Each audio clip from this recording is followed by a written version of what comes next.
The Quiet Revolution: How Embracing Softness Transforms Everything. Good evening, everyone. Thank you for being here today. Have you ever noticed how our culture celebrates the grind, the hustle, the push, the never ending pursuit of more? We glorify exhaustion as a badge of honor. We praise those who sacrifice sleep, relationships, and well being at the altar of achievement. And we've been doing this for so long that many of us have forgotten there's any other way to live. But what if I told you that this widely accepted approach to success is fundamentally flawed? What if the path to true power and fulfillment isn't through hardening ourselves, but through embracing our softness? Recently, I had the extraordinary privilege of interviewing Dr. Shanequa Fleming, a revolutionary thought leader who's challenging everything we thought we knew about success, particularly for Black women. Dr. Fleming, a faith fueled CEO, executive coach, and transformation specialist, has pioneered a movement that's quietly reshaping how high achieving women approach their lives and careers. Her groundbreaking work has touched thousands of lives, creating ripples of transformation that extend far beyond her immediate circle. She's not just helping individuals thrive, she's fundamentally changing how we think about power, success, and human potential in our society. Her work is nothing short of transformative.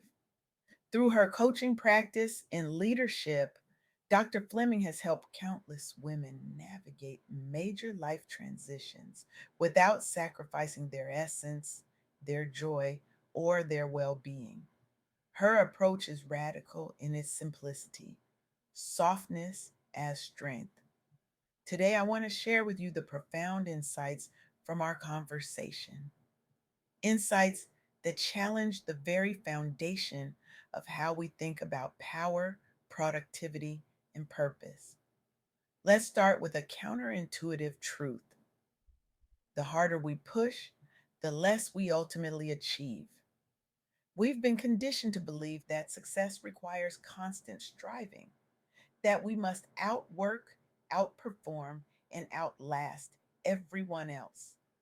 This narrative is particularly pervasive for Black women, who often feel they must be twice as good to get half as far.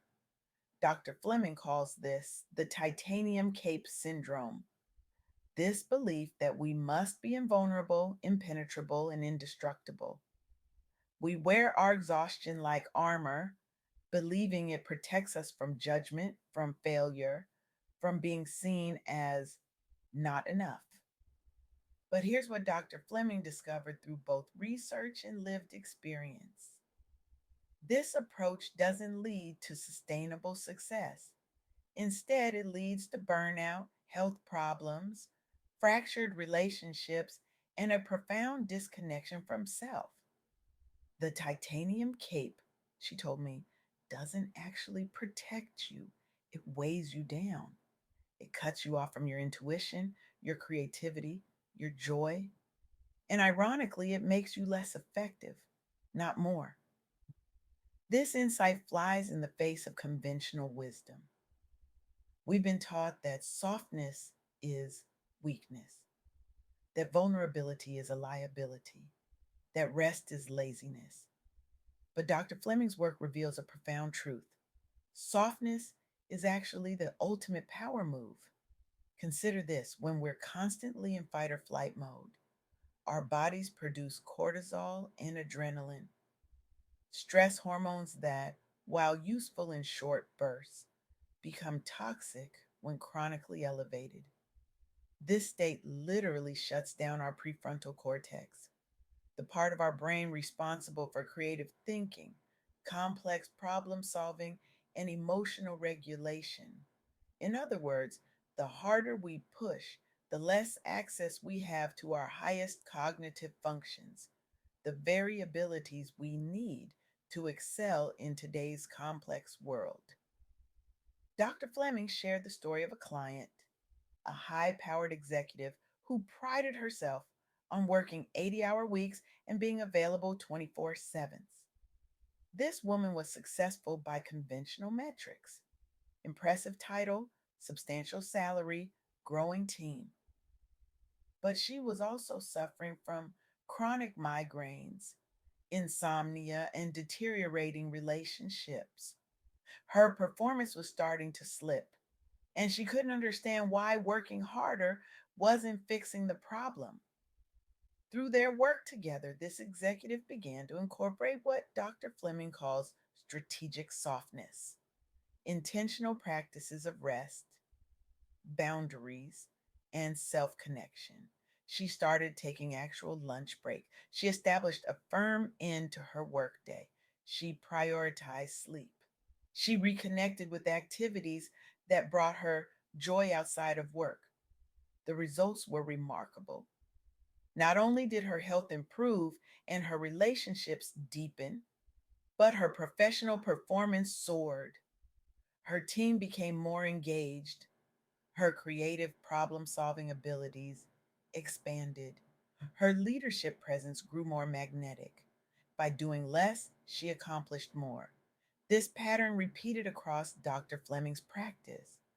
Women who embraced softness didn't diminish their success, they amplified it. They didn't lose their edge, they gained a new kind of power.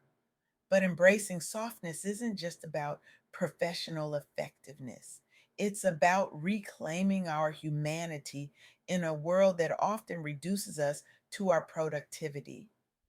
Dr. Fleming speaks powerfully about how the strong Black woman trope has particularly harmed Black women, creating impossible standards that deny basic human needs and emotions.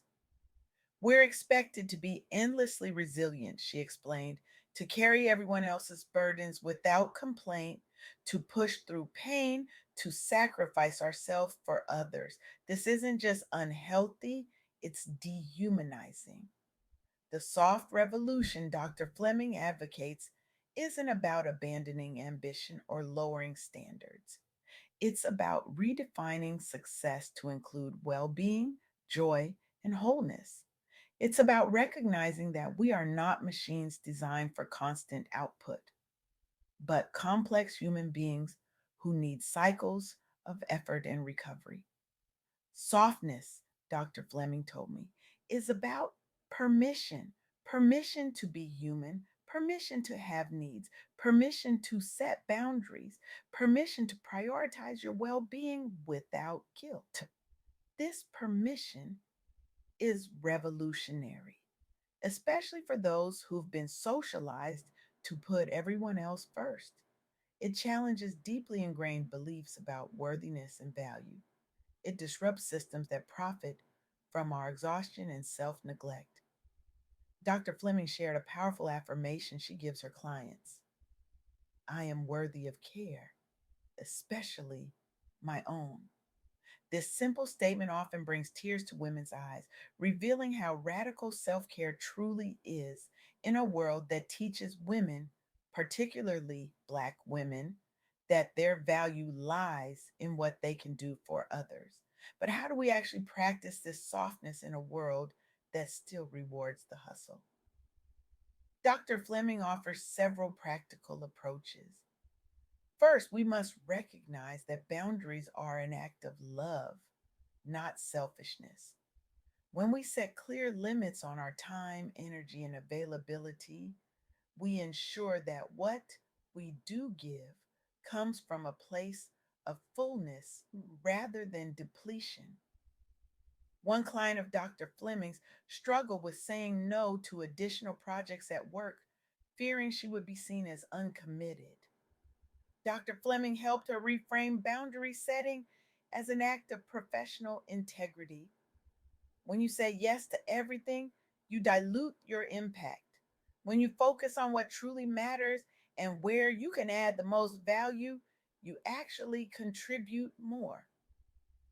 This client began practicing what Dr. Fleming calls the power no, declining requests that didn't align with her priorities or capacity, while offering clear rationales and alternatives when appropriate. Rather than damaging her professional reputation This practice enhanced it. Her colleagues came to respect her discernment and value her contributions more highly. Second, we must integrate rest as a non negotiable part of our success strategy. Dr. Fleming points to growing research showing that regular periods of recovery, daily, weekly, and seasonally, are essential for sustained high performance. Rest isn't a reward for productivity, she emphasizes. It's a prerequisite for it. This means scheduling downtime with the same commitment we bring to our most important meetings. It means taking actual vacations without constant digital tethers to work. It means creating daily rituals that allow our nervous systems to regulate and our minds to wander. One powerful practice Dr. Fleming recommends is what she calls sacred mornings, protecting the first hour of your day from external demands and using it instead for self connection through meditation, journaling, movement, or simply being. How you begin your day sets the tone for everything that follows. She explains, when you start by attending to others' needs and demands, you establish a pattern of reactivity. When you start by connecting to yourself, you create a foundation of intentionality. Third, we must reconnect with pleasure and joy as essential life forces, not optional luxuries. In a culture that valorizes suffering and sacrifice, deliberately cultivating joy becomes a radical act. Dr. Fleming shared a beautiful scripture that guides her work. The joy of the Lord is your strength. Nehemiah 8:10. She interprets this to mean that joy isn't frivolous. It's a source of power and resilience. For Black women especially, reclaiming joy has historical and political significance. Joy has always been an act of resistance for Black people, Dr. Fleming notes. In a world that has tried to crush our spirit, choosing joy is revolutionary. This means intentionally incorporating activities that bring genuine pleasure into our regular routines, whether that's dancing in your living room, sharing meals with loved ones, creating art, connecting with nature, or simply allowing yourself to laugh freely and often. The world is calling for a new kind of leadership, one that embodies both strength and tenderness, ambition and compassion, vision and presence. The leaders who will thrive in the future aren't those who push hardest, but those who know when to push and when to yield.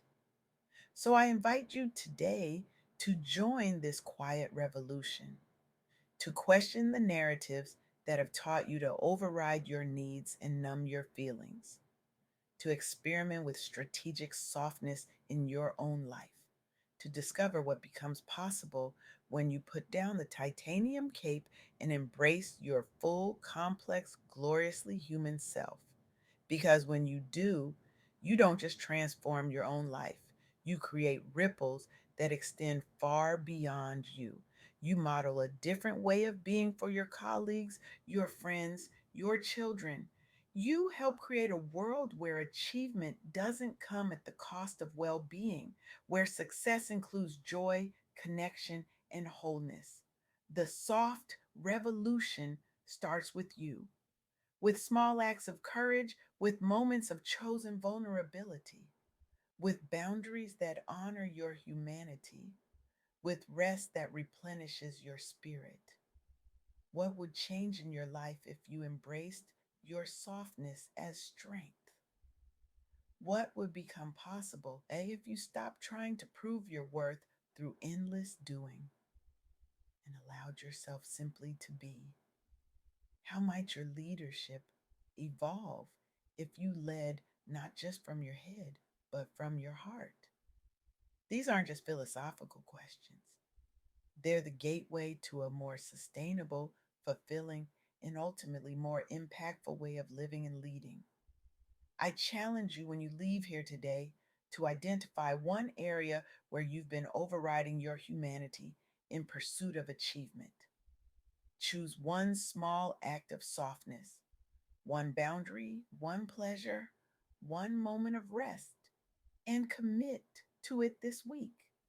Notice what shifts, not just in how you feel, but in how you perform, how you connect, how you lead. The world doesn't need more exhausted strivers. It needs whole, vibrant humans who bring their full gifts to the table.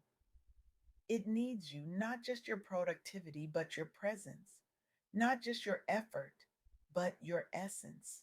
The soft revolution is waiting, and it begins with you. Thank you